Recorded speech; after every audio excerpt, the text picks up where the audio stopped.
Yuk kembali. Guys, boleh duduknya nggak jangan terlalu belakang, boleh maju satu baris. Oke, baris. Maju guys, maju guys. Supaya nggak terlalu jauh. Please. Ayo, yuk. Yuk, satu, maju satu yuk. Satu baris, yuk. Mulai baris kedua lah kalau kalian nggak berani duduk di depan. Sebenarnya nggak ada masalah lu duduk di depan. Beneran nih. Ayo yuk, maju yuk. Ayo let's go. Nah, semangat gitu dong. Ayo, siapa? Stefani, Arcel bisa maju satu. Ayo maju satu. Biar nggak terlalu jauh guys,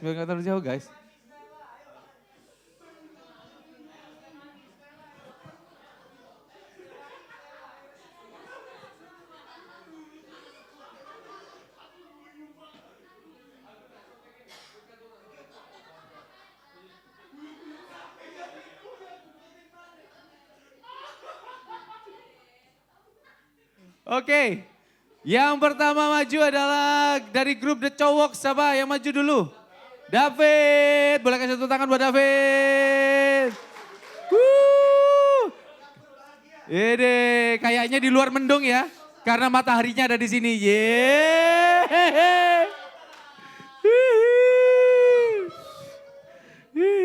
Habis ini, habis.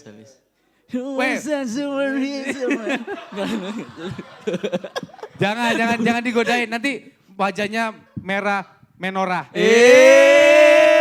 Bagus. Oke, saya akan sampaikan ini. Oh, bentar ya, gua ada notif bentar gua. Gak usah. Oke, sudah ya. Gimiknya sudah ya, oke. Jadi yang kita diskusikan tadi, yang pertama POV kedatangan Tuhan kedua kali. Ada pendapat Tuhan, di situ Tuhan menyelamatkan kita. Pengangkatan, waktunya naik, atau di situ juga hidup baru. Terus chaos, mungkin kondisinya chaos kalau dibayangkan. Banyak bencana alam, Dante keluar gak pakai baju, nah chaos. Pokoknya se-chaos itulah. Terus kondisi, terus kedatangan Tuhan kedua kali gak ada yang tahu. Nah jika kita simpulkan dan pertanyakan, kenapa kok gak ada yang tahu juga? Kan kita bisa siap-siap. Nah kalau kita tahu kapan harinya, bisa jadi kita pakai sistem kebut semalam. H-1 kita hidup benar, H-2 hidup benar, H-3 baru tahu infonya itu. Dan ini mengartikan kita hanya mencari keselamatan, bukan pribadi yang menyelamatkan. Koben kok itu guys, Koben. Oke, yang kedua, apa yang kamu rasa? Sukacita, bahagia, yang... Oh bukan ya, bukan. Apa yang kamu rasa ketika kedatangan Tuhan yang dua kali kalau dibayangkan? Ada takutnya, rata-rata kita masih ada takutnya. Terus takut tetapi satu sisi harus bersukacita karena orang-orang percaya kita diselamatkan. Siap enggak siap harus siap, mau enggak mau harus mau. Rasa takut akan ketidakpastian sebetulnya wajar jika kita rasakan. Tapi bagaimana ketika kita tahu Tuhan mati bagi kita, maka hidup benar bukan lagi jadi salah satu pilihan, melainkan satu keputusan. Sehingga kedatangan Tuhan bukan lagi jadi ketakutan, tapi jadi satu penantian. Terima kasih. Bagus, keren. Asik. Ini AC-nya rusak tah? Kok ada anget-anget gitu ya? Ternyata api asmaranya membara. Oke, selanjutnya dari grupnya Kopel. Siapa yang akan maju? Ella. Boleh kasih tepuk tangan buat Ella. Let's go Ella.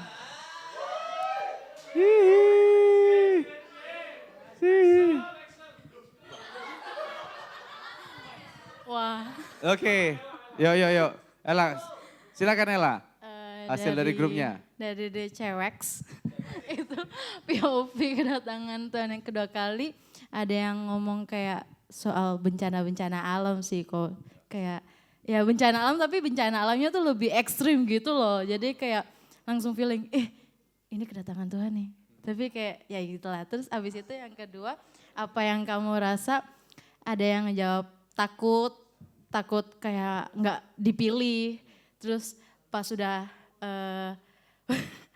udah di penghakiman nih takut kayak dibilang sama Tuhan, dia siapa? Jadi kayak struggle-nya tuh langsung kayak, loh Tuhan, I'm here Tuhan, kok nggak kena. Terus ada yang jawab, chill aja gitu, kayak chill terus kepo sama kedatangan Tuhan ini kayak gimana, terus sama tampilan malaikat gimana aslinya, walaupun emang udah di ngomongin di Alkitab tapi kayak lebih kepo aslinya gitu kok. Jadi gitu dari grup Kopel di cewek. Oke. Jadi lebih banyak ini ya, khawatir ya. Lebih banyak overthinking ya.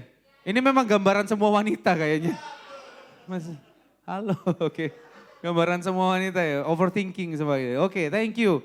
Dan selanjutnya dari Nabila. Nabila tadi dari kelompoknya Kak Doni. Yes. Loh, udah. Oke, Nabila. Let's go. Let's go. Yo. Oke, silakan Bill. Oke, dari Ormawa, apa POV-mu tentang kedatangan Tuhan yang kedua kali dan apa yang kamu rasakan? Menurut kami, kedatangan Tuhan untuk kedua kalinya tuh yang pasti kita akan diangkat ke surga ketemu sama Tuhan. Terus yang perasaan yang kita rasain itu sebenarnya ada dua sisi. Yang pertama kita merasa lega karena kita kan selama ini punya koneksi sama Tuhan tuh lewat doa, lewat baca firman dan lain sebagainya. Nah kali ini tuh kita benar-benar ketemu langsung face to face sama Tuhan di surga. Terus yang kedua takut pasti ada karena secara nggak sadar itu kita sudah tahu nih kita tuh udah diselamatkan sama Tuhan lewat kematian di kayu salib. Tapi ada momen kita tuh masih punya dosa yang merasa kurang pantas, nggak layak intinya nggak layak. Tapi di situ sudah ada arti kalau iman kita tuh pasti dipertanyakan kayak gitu. Itu sih dari Ormawa. Thank you. Thank you Nabila. Dan yang terakhir, Toto. Boleh kasih tepuk tangan dulu Toto. Yes. Let's go Toto. Selamat malam. Selamat malam Mas. Teduh banget ya. Oke, jadi dari mana ini? Dari tadi. Campuran lah ya. Grup-grup uzur. Kumpulan manusia uzur. Oke. Sebenarnya ini sebuah pertanyaan yang sulit untuk dijawab karena seharusnya orang-orang yang bisa menjawab ini adalah orang-orang yang sudah pernah ke surga atau neraka ya. Tapi kita seharusnya udah pernah ke surga semua, udah pernah ke heaven di Sidoarjo. Pernah kan? Pernah dong. Oke. Jadi sebenarnya pertanyaan yang terutama adalah kita paham penafsiran yang mana nih? Kita percaya penafsiran yang mana dulu tentang wahyu ini yang mana gitu dan tapi setelah dipikir-pikir meskipun apapun penafsiran kita gitu ya, kita cenderung lebih ke lihat aja apa yang nanti terjadi gitu. Karena orang-orang berumur ini sudah lelah berpikir sepertinya. Dan yang kita rasakan mungkin takut dan chaos gitu. Tapi tadi siapa yang ngomong? Adriano ya? Ini seharusnya adalah kabar penghiburan bahwa Tuhan itu akan datang dan melawat ya itulah. Terima kasih. Thank you.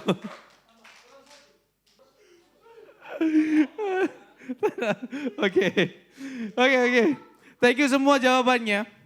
Tapi yang untuk mendasari semua POV ini ya, sebenarnya pada dasarnya tidak ada yang benar, tidak ada yang salah. Satu itu. Yang kedua adalah gini. Jika Tuhan yang menyampaikan hal ini kan perkataan Yesus sendiri. Dari tadi yang kita baca di Matius 24 ayat 37 sampai 44 itu Yesus sendiri yang mengatakan, artinya kalau Tuhan Yesus yang sudah mengatakannya, Tuhan sendiri yang sudah merancangkannya, itu pasti terjadi dan tidak mungkin gagal. Setuju ya? Itu dasar pemikirannya itu dulu.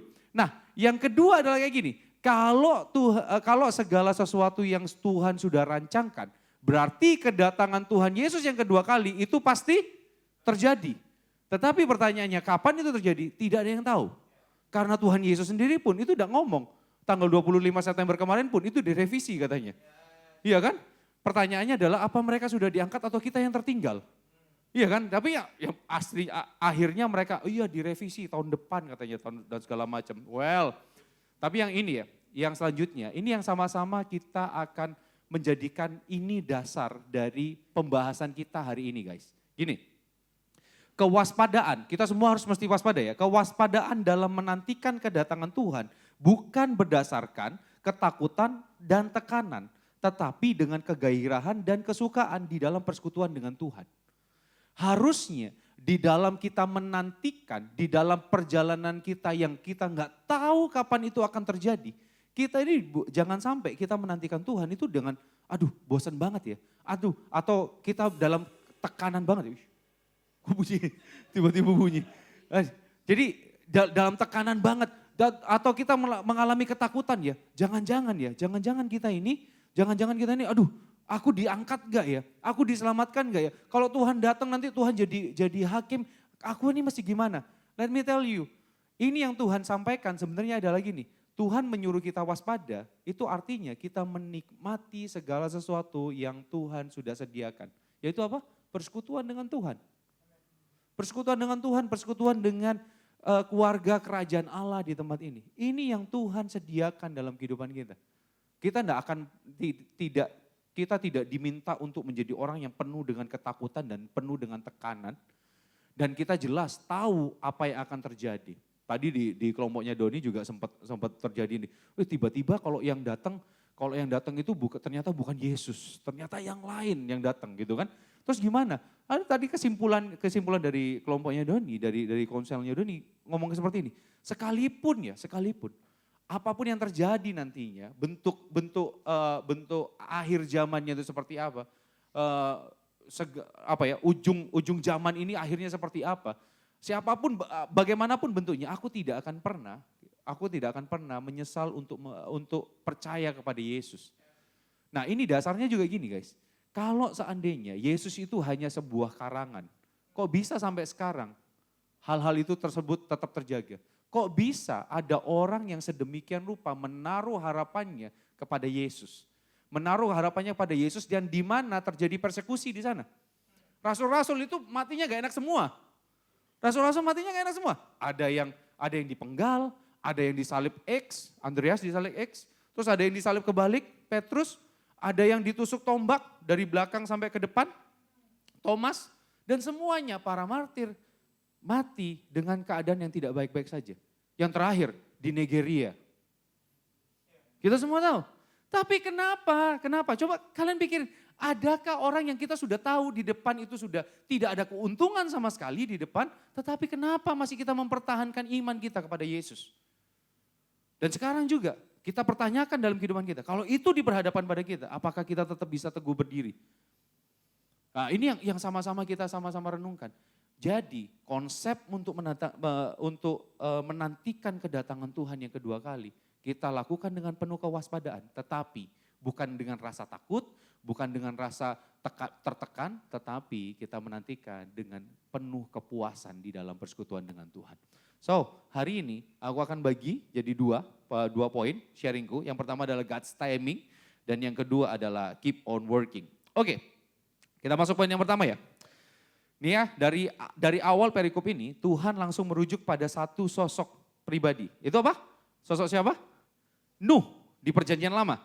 Tuhan Yesus sedang mengajarkan bahwa kedatangan Tuhan yang kedua kali itu sama kayak datangnya air bah. Waktu itu ya datangnya air bah itu gak ada yang tahu guys. Gak ada yang tahu. Jadi waktu air bah datang itu Nuh kurang lebih usianya itu 600-an. Tetapi waktu pertama kali Nuh membangun bahtera itu gak ada yang tahu. Gak ada yang tahu. Bahkan Nuh sendiri gak tahu kapan ini dia bangun bahtera itu gak ada yang tahu. Gak ada yang tahu. Nuh sendiri gak tahu dia. Ya kan? Ini jelas ya. Jadi waktu bangun bahtera dan Nuh juga bangun bahtera itu bukan di pinggir pantai. Dia bangun bahteranya itu di gunung. Di tempat yang tinggi. Ini kan yopo gak masuk akal. Doesn't make sense. Kamu kalau mau bangun perahu, ya di tempat, di pantai dong, supaya apa? Bisa langsung masuk ke laut. Tetapi ini di tempat yang tinggi. Di gunung, di pegunungan, dan ada Batra di sana.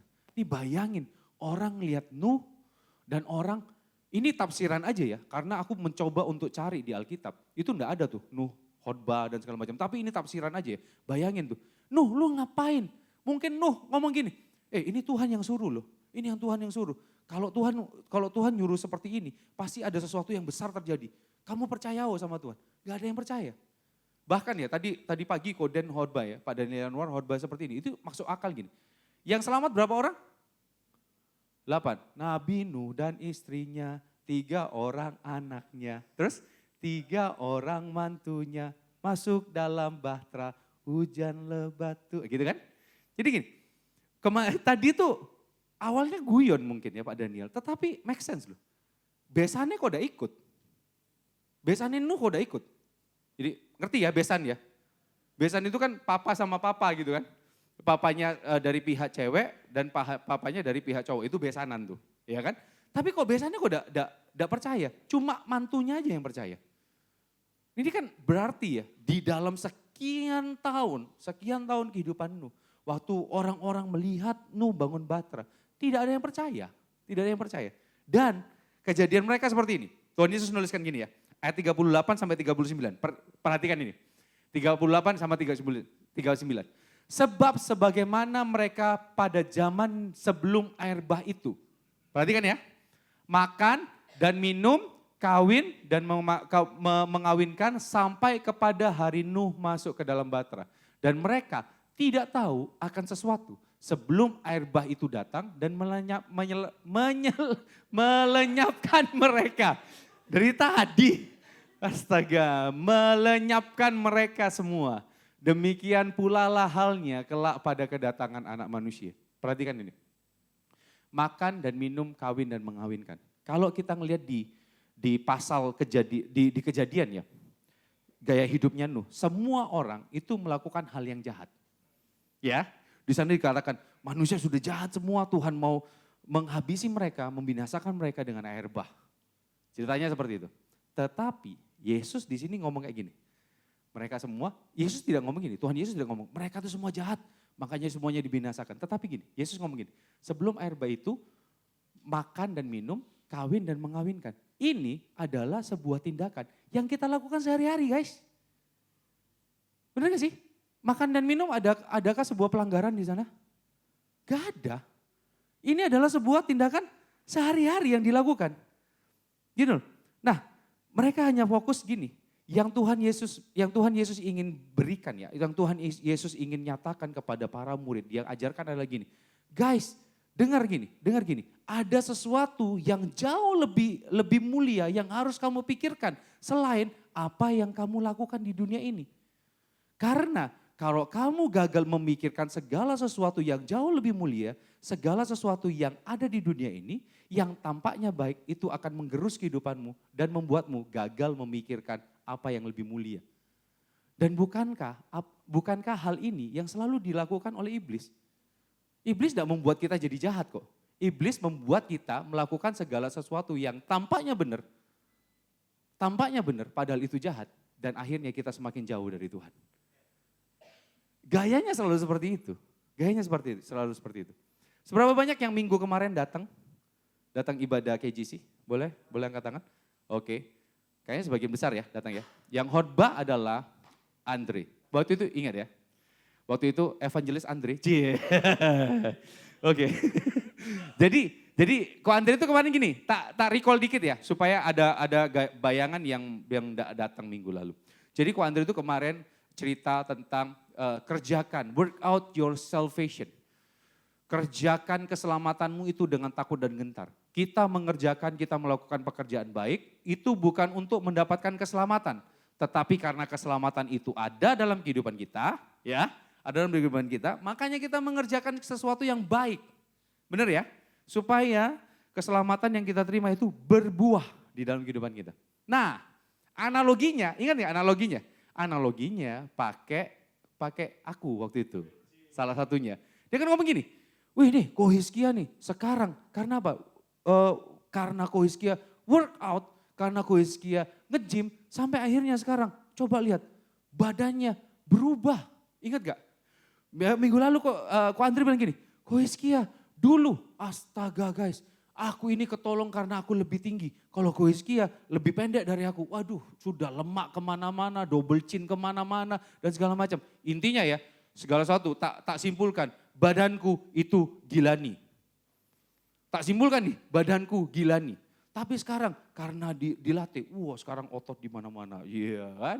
Ada, kalian mau pepaya, mau mangga, iya kan? Jadi karena apa? Sebenarnya ototnya ada enggak? Ada, ya kan? Tetapi enggak dilatih aja, ototnya enggak dilatih aja pada waktu itu. Nah, let me tell you guys, ini dari sudut pandangnya Ko Andre ya kemarin ya. Tak kasih tahu dari sudut pandangku, tak kasih tahu dari sudut pandangku. Beberapa tahun yang lalu yang dimana Ko Andre menyatakan bahwa Ko Hizkia itu sangat gemuk, aku ini sangat gemuk dan tidak sedap dipandang, gak bagus. Pada saat itu ya, point of view-ku adalah aku merasa badanku masih bisa dikagumi. Karena apa? Masih waktu aku gini, tricepku masih kelihatan loh. Waktu aku lihat ke terus aku masih bisa, otot dadaku masih ada. Aku masih ngerasa bahwa badanku masih bisa dikagumi. Baik-baik saja, that's why I'm do nothing. Aku tidak workout, aku tidak jaga makan, segala sesuatu aku lakukan. Aku malas-malasan semuanya. Karena apa? Aku merasa baik-baik saja. Mari kita pause di bagian ini. Jangan sampai kita semua merasa baik-baik saja, tetapi tiba-tiba kita hilang. Boom. Ini yang Tuhan Yesus ingin sampaikan kepada para murid. Ini yang sama-sama Tuhan Yesus ingin ajarkan juga kepada kita. Kita semua menjalani kehidupan biasa-biasa saja, tanpa peduli apa yang Tuhan singkapkan dalam kehidupan kita. Bahkan mungkin juga dengan sadar kita justru menikmati dosa. Gak apa-apa gini aja. Lama-kelamaan kita menikmati dosa. Kita dengar Injil setiap minggu, kita berada di dalam komunitas Injil, kita berada di dalam komunitas yang saling membentuk satu sama lain sebagai sesama Christ people, tetapi kita menganggap semua ini biasa-biasa saja. Kita tidak mendapatkan sesuatu, kita tidak merasakan kuasa di dalam setiap ibadah. Kita tidak merasakan bahwa bagaimana Tuhan mengkalibrasi hati kita di dalam setiap pemberitaan firman. Kita menganggap semuanya itu biasa-biasa saja. Kita take it for granted apa yang Tuhan sudah sediakan. Kalau Tuhan hari ini masih belum datang, itu artinya Tuhan masih berkasih karunia sama kita. Kalau Tuhan hari ini masih belum benar-benar datang yang kedua kali, Tuhan ingin menyingkapkan dalam kehidupan kita. Tuhan tidak pengen ya, kita ini cuma jadi robot aja. Yang penting kamu percaya. Percaya sama Yesus, itu bukan cuma sebagai tiket. Ingat ya, Tuhan Yesus sudah bilang gini, akulah jalan, kebenaran dan hidup. Tuhan Yesus sudah bilang gini, akulah tiket kebenaran dan hidup. Enggak, jalan. Artinya kita harus melakukan perjalanan bersama Dia.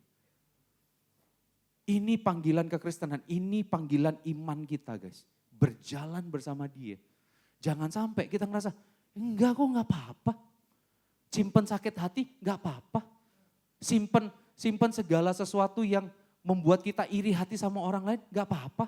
Tidak bersyukur enggak apa-apa. Meso-meso dikit enggak apa-apa. Enggak apa-apa. Sambat-sambat dikit enggak apa-apa. Kita merasa bahwa semuanya itu enggak apa-apa. Semuanya baik-baik saja. But mari hari sama-sama ini. Kita sama-sama renungkan gini ya. Gini guys, menyadari kehadiran Tuhan dan memahami serta hidup dalam rancangannya adalah cara terbaik untuk menikmati penantian akan kedatangan Tuhan yang kedua kali. Jangan sampai ya, kita akhirnya ngerasa, aduh Tuhan itu masih jauh kok. Dari dulu ya, mungkin dari zaman aku masih sekolah minggu sudah dikasih tahu sama guru sekolah mingguku, Tuhan itu sudah mau datang. Tapi sekarang kok udah datang, aku sudah sampai kuliah kok. Aku sudah lulus kok. Aku sudah kerjaanku sudah naik gaji 2 kali kok. Tetap aja Tuhan Yesus sudah datang kedua kali. Ya kan? Aku sudah ditolak kedua kali, tapi tetap aja Tuhan Yesus sudah kedua kali. Aku baru jadian loh. Tetap aja Tuhan Yesus ini. Padahal yang dulu ditolak, perjuanganku. Iya kan? Oke, lanjut. Jadi guys, jangan sampai kita hanya peduli dengan apa yang kita anggap semua itu biasa saja. Persekutuan kita di tempat ini, perkumpulan kita, pertemuan kita di tempat ini, pelayanan kita ini biasa-biasa aja. Kita sudah kehilangan gregetnya gitu. Mari kita renungkan hal ini. Kata kuncinya adalah nikmati kehadiran Tuhan dalam kehidupan kita. Yang Tuhan inginkan adalah sebuah hubungan antara kita dengan Dia.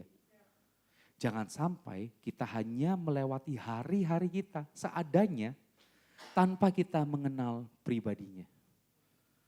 Masa-masa ini adalah waktu yang tepat untuk memahami iman kita pada Kristus. Kenapa Yesus itu adalah Tuhan dan Raja? Kenapa Dia disebut penyelamat di dalam kehidupan kita? Kenapa hanya melalui Kristus kita diselamatkan, kita dibenarkan? Ini adalah waktu di mana kita benar-benar bisa memahami. Mari sama-sama kita di tempat ini. Jika kalian ada di tempat ini hari ini ya, mendengarkan kebenaran ini hari ini. Ini adalah panggilan Tuhan untuk membawa kalian semakin bertumbuh. Tetaplah setia. Tetaplah setia untuk mengiring Yesus. Tetaplah setia untuk hidup di dalam kebenaran firman-Nya. Dan tetaplah setia untuk terus bertumbuh. Untuk selalu dikoreksi, untuk selalu dikalibrasi hati kita. Jangan hidup biasa-biasa saja. Kalau hidup biasa-biasa saja, lama-kelamaan kita akan tertinggal. Lama-kelamaan kita nggak tahu, tiba-tiba hilang aja. Karena apa sih? Ini dia, kita masuk ke poin yang kedua. Kenapa kita mesti benar-benar waspada? Kenapa kita nggak boleh hidup biasa-biasa saja? Kita masuk poin yang kedua, keep on working. Lihat ya, di ayat 40 sampai ayat yang ke-44, ada satu kata yang diulang-ulang guys. Apa kata itu? Kata-kata itu? Dari ayat 40 sampai 44, nangkep nggak? Nangkep sesuatu nggak? Kata yang selalu diulang-ulang itu adalah berjaga-jaga dan waspada. Dua kata ini diulang beberapa kali. Hidup dalam kesiapan setiap saat karena kita tidak tahu kapan Tuhan akan datang. Kita hidup di dalam tantangan yang sangat besar.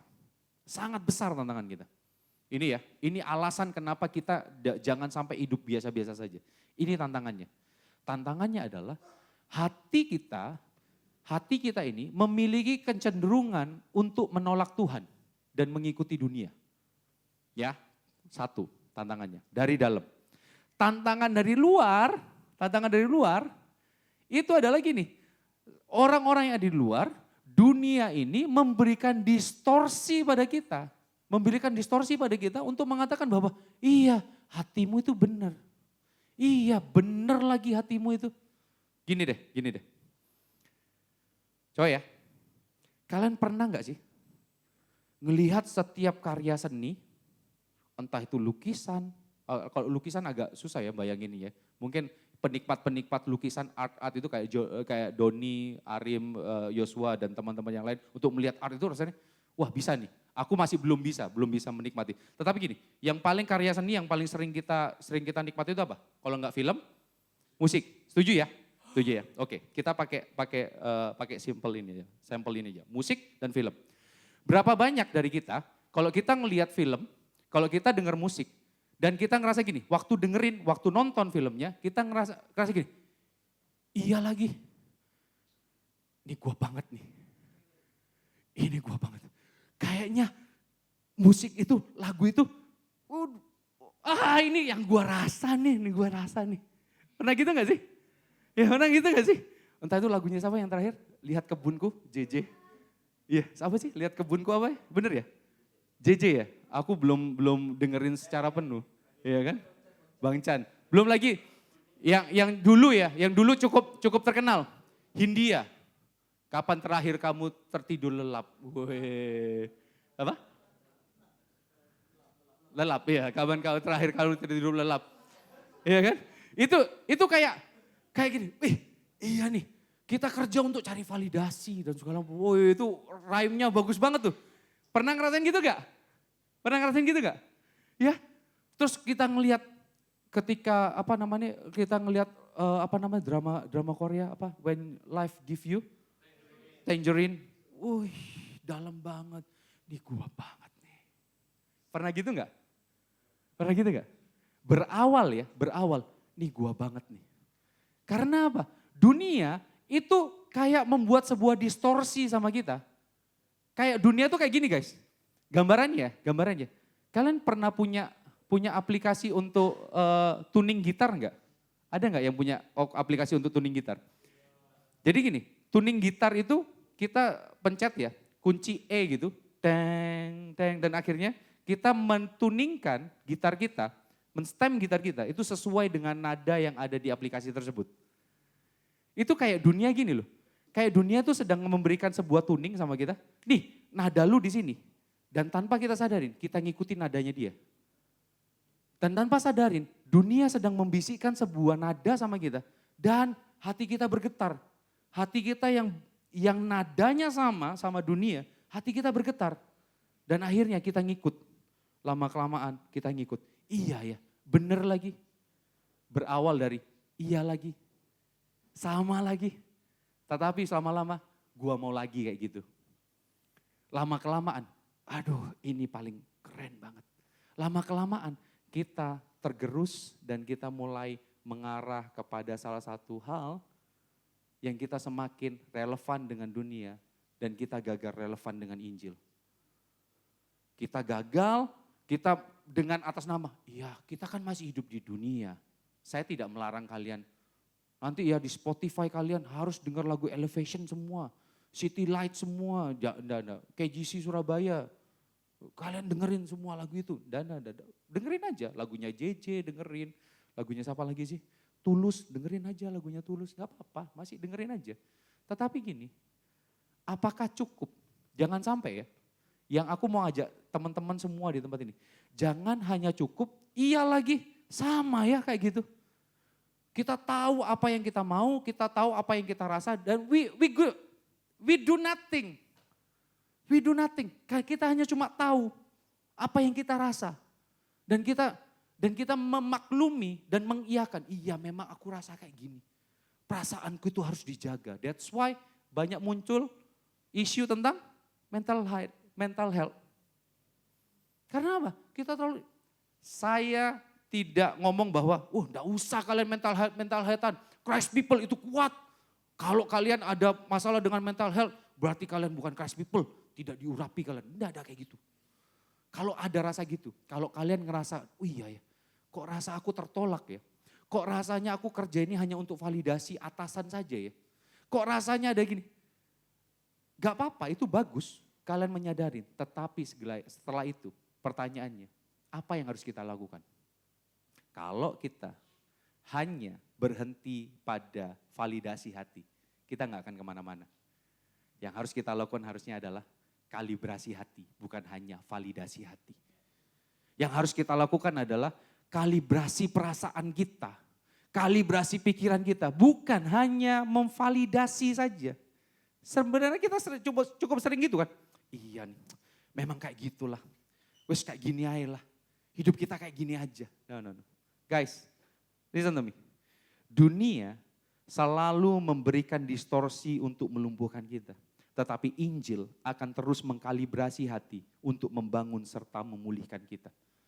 Jangan hanya berhenti pada satu titik di mana kita memvalidasi perasaan kita. Kita memvalidasi hati kita, pikiran kita. Tapi kita mesti melangkah lebih maju. Christ people harus dikalibrasi oleh Injil.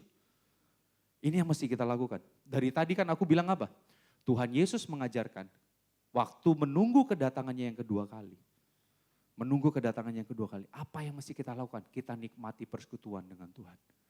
Tadi waktu aku datang ke kelompoknya Ruben. Tadi ada sebuah pertanyaan yang baik sekali dari Jesse. Jesse ngomong tanya gini. Kalau kita semua sudah tahu bahwa kita sudah selamat di dalam Kristus. Terus apalagi yang perlu kita persiapkan untuk menyambut kedatangannya? Sebenarnya tidak perlu mempersiapkan apapun.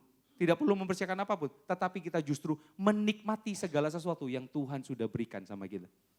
Tidak perlu mempersiapkan, tetapi menikmati. banyak hal yang belum kita nikmatin. Salah satunya adalah ketika kita mengkalibrasi hati kita. Nah, tadi kan aku bilang, kita point of view-nya adalah kita menanti kedatangan Tuhan. Itu bukan karena tekanan, bukan karena ketakutan, tetapi kita menikmati persekutuan dengan Tuhan. Gimana sih caranya menikmati persekutuan dengan Tuhan? Dengan firman Tuhan yang Tuhan sudah berikan dalam kehidupan kita. Well, gini, aku kasih sebuah aplikasi yang mari kita sama-sama lakukan, mari kita sama-sama renungkan dan kita lakukan. Ya, kita lakukan dalam kehidupan kita sehari-hari. Kita memberikan hati kita untuk dikalibrasi oleh Injil. Gini kan, kalau kita mendengar sebuah musik, menonton sebuah film, dan kita ngerasa bahwa, wah ini gua banget. Hati kita sudah mulai tergetar gitu. Wah ternyata iya ya, apa yang dikatakan oleh lagu ini sama seperti apa yang aku rasakan. Apa yang dialami di film ini, yang diceritakan di dalam film ini sama seperti apa yang aku rasakan. Apa yang diceritakan curhat dari temanku, itu apa yang aku rasakan. Kayaknya generasi milenial adalah generasi sandwich. Kita harus menanggung generasi yang atas dan kita juga harus menanggung generasi yang bawah gitu kan, millennials. Dan kalau Gen Z itu, kita sudah capek dikatakan sebagai generasi yang sangat lemah dan segala macam. Dan ada segala sesuatu yang terusik dalam hati kita. Jangan hanya kita berhenti pada kita tahu apa yang kita rasa. Tetapi mari kita masuk lebih dalam. Apa yang Tuhan ingin sampaikan melalui kebenaran Injilnya. Ketika kita merasa seperti itu, ketika hati kita mulai bergetar, ketika hati kita mulai ngerasa bahwa, iya aku kok ngerasa seperti ini ya, aku kok ngerasa tertinggal banget ya, aku kok ngerasa sedih banget ya, aku kok ngerasa tidak ini banget ya, aku kok merasa diabaikan sekali ya, aku kok ngerasa bahwa masa depanku ke depan ini kok rasanya suram banget ya. Aku gak tahu mesti gimana kok harga-harga semuanya jadi tinggi. Bisa gak aku punya rumah sendiri? Bisa gak aku membangun keluarga yang sehat? Bisa gak aku membangun keluarga yang berkecukupan nantinya? Bisa gak ya aku nanti kalau punya anak seperti apa? Ada banyak segala sesuatu yang kita pikirkan dan itu benar-benar membuat kita gundah. Tetapi ketika kita dalam keadaan gundah, mari kita kembali kepada firman Tuhan. Apa yang firman Tuhan katakan. Dan kiranya firman Tuhan itu tertetes dalam hati kita. Dan itu mengubahkan kehidupan kita. Pernah gak kita masuk dalam fase ini? Tuhan selalu memanggil kita untuk kembali kepada firman-Nya.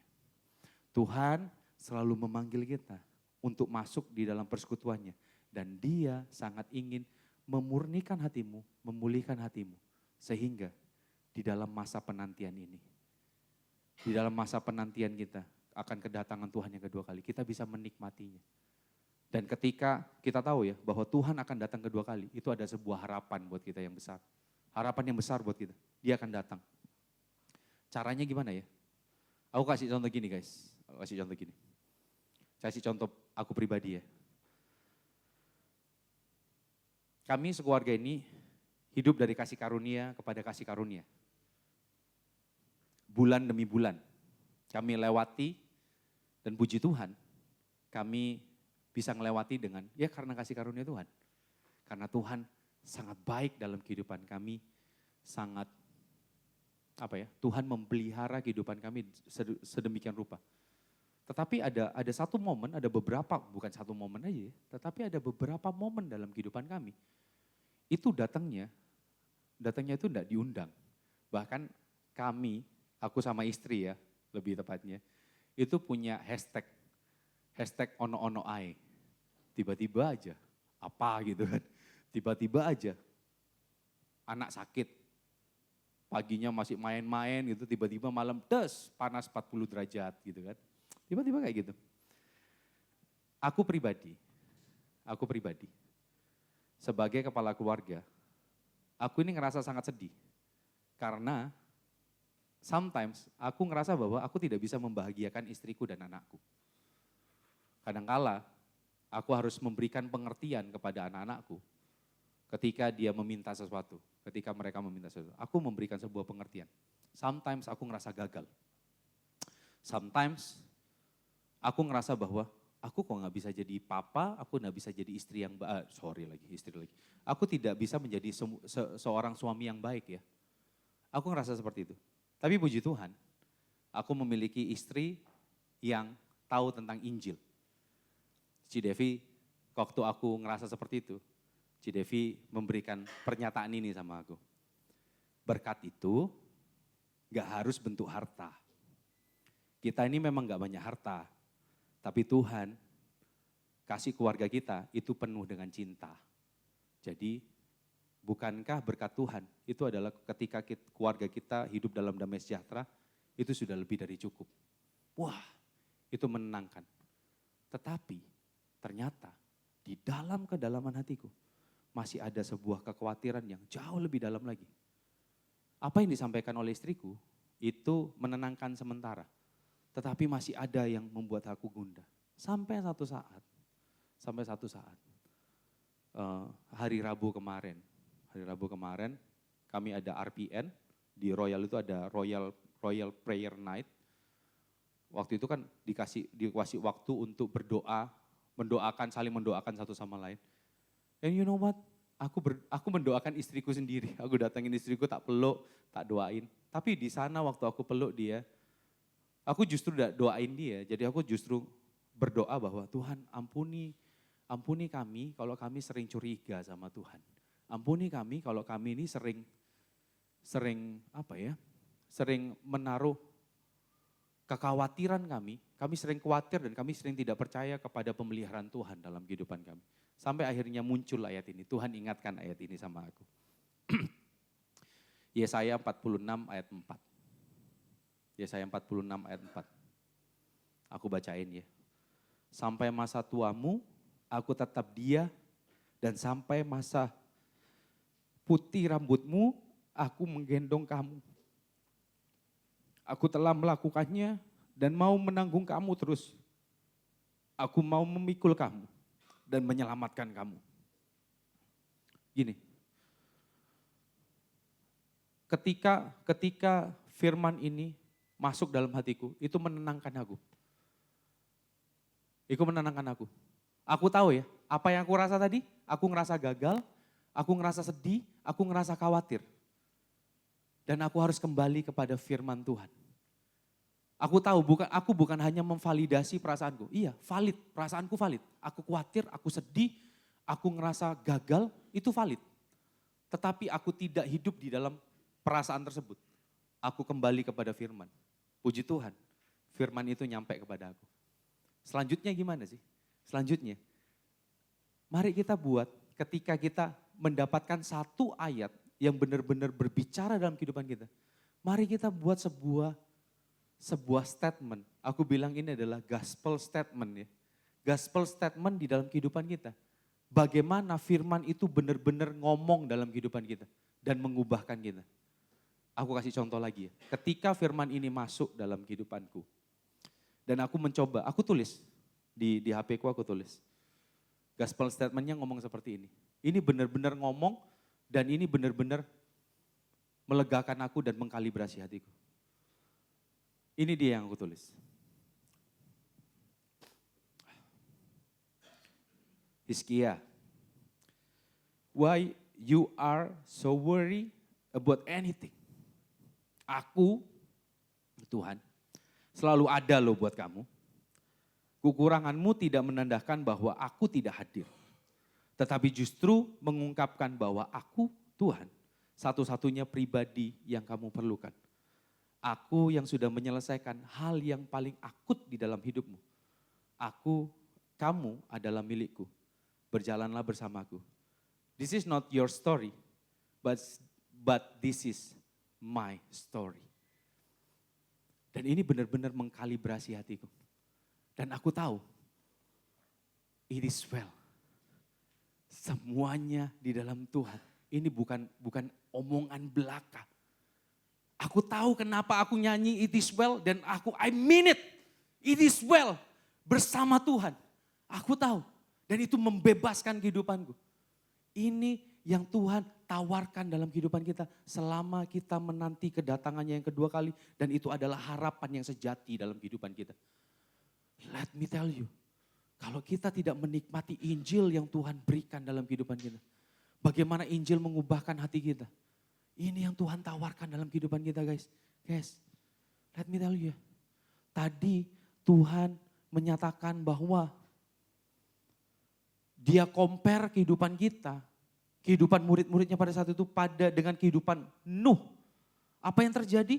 Tuhan membinasakan setiap manusia pada saat itu dengan air bah. Kalian ingat apa yang terjadi setelah air bah itu surut? Tuhan bilang gini, aku telah menaruh busurku di atas langit. Itu ngomong apa? Pelangi ya. Kalau busur itu kan berarti pelangi bentuknya gini ya. Gini ya, bener ya? Bentuknya gini ya. Ini seakan-akan busur. Kalau bentuknya seperti ini, berarti busurnya mengarah kemana? Ke atas. Tuhan sedang ngomong gini, aku naruh busurku, ini sebagai sebuah tanda bahwa aku tidak akan membinasakan manusia lagi. Dan busur itu Tuhan taruh dan diarahkan kepada dia. That's why tadi lagunya yang dipimpin oleh Dante, you put your love on the line. Itu maknanya adalah seperti ini guys. Tuhan menaruh kasihnya di sebuah perbatasan dan dia pertaruhkan. Kamu cari, adakah kasih yang jauh lebih besar dari kasih yang kuberikan sama kamu? Tuhan, waktu datang kedua kalinya nanti, dia tidak datang lagi sebagai hakim bagi setiap orang yang percaya. Justru dia datang untuk benar-benar, tadi siapa yang ngomong tadi? Nabila tadi ya, ngomong bahwa waktu Tuhan datang dalam kehidupan kita, datang yang kedua kali. Tuhan justru menyatakan bahwa kita nggak ada batasan lagi. Kita bisa melihat wajah Tuhan face to face. Hari ini, dia datang bukan membawa penghakiman guys. Dia datang untuk menyatakan tangannya selalu terbuka buat kita. Aku nggak tahu, hari ini yang bagi kamu perasaanmu seperti apapun itu valid kok. Kamu ngerasa capek, kamu ngerasa semuanya itu ya dalam kehidupanmu. Mungkin ada satu titik kamu ngerasa hidupmu sampah banget. Kamu ngerasa bahwa kehidupanmu kok gini banget ya. Aku ditinggalkan oleh banyak orang, aku dikhianati oleh banyak orang.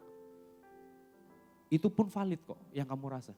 Tetapi ketika perasaanmu yang campur aduk itu, pernahkah kamu memikirkan apa yang Injil katakan tentang kamu? Apa yang Injil sedang mau kalibrasi di dalam hatimu?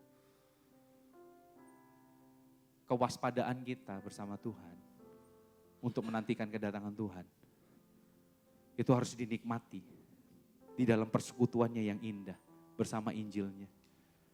Hari ini kita tundukkan kepala. Ketika kamu ngerasa bahwa masa depanmu itu abu-abu banget, gelap banget. Mari lihat apa yang firman Tuhan katakan. Firman Tuhan mengatakan bahwa masa depan sungguh ada dan pengharapanmu tidak pernah hilang. Ketika kamu ngerasa bahwa hatimu begitu hancur, hatimu dipatahkan oleh banyak orang, bahkan oleh orang terdekatmu, bahkan oleh keluargamu. Apa yang firman Tuhan katakan? Dia dekat dengan orang yang patah hati dan remuk jiwanya. Ketika kamu ngerasa bahwa kenapa hidupku, kamu membandingkan hidupmu dengan orang lain.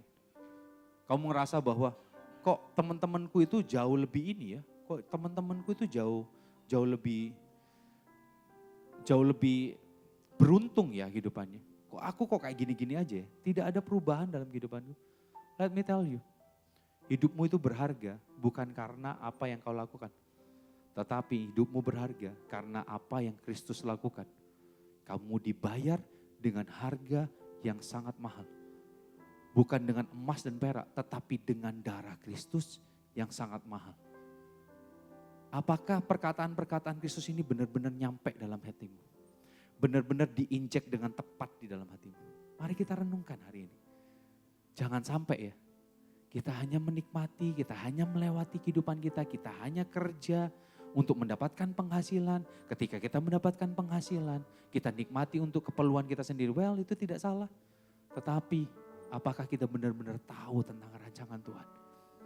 Kita ada untuk menghidupi rancangan Tuhan. Hari ini guys, aku gak tahu apa yang terjadi dalam kehidupanmu. Apa yang berkecamuk dalam kehidupanmu.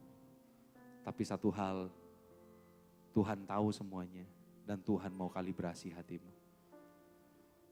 Aku kasih kamu waktu untuk serahkan semua apa yang kamu rasa. Apa yang sedang membuat hatimu gundah. Mari serahkan semua pada Tuhan. Dan biarkan Tuhan benar-benar mengubahkan kehidupanmu. I give you time.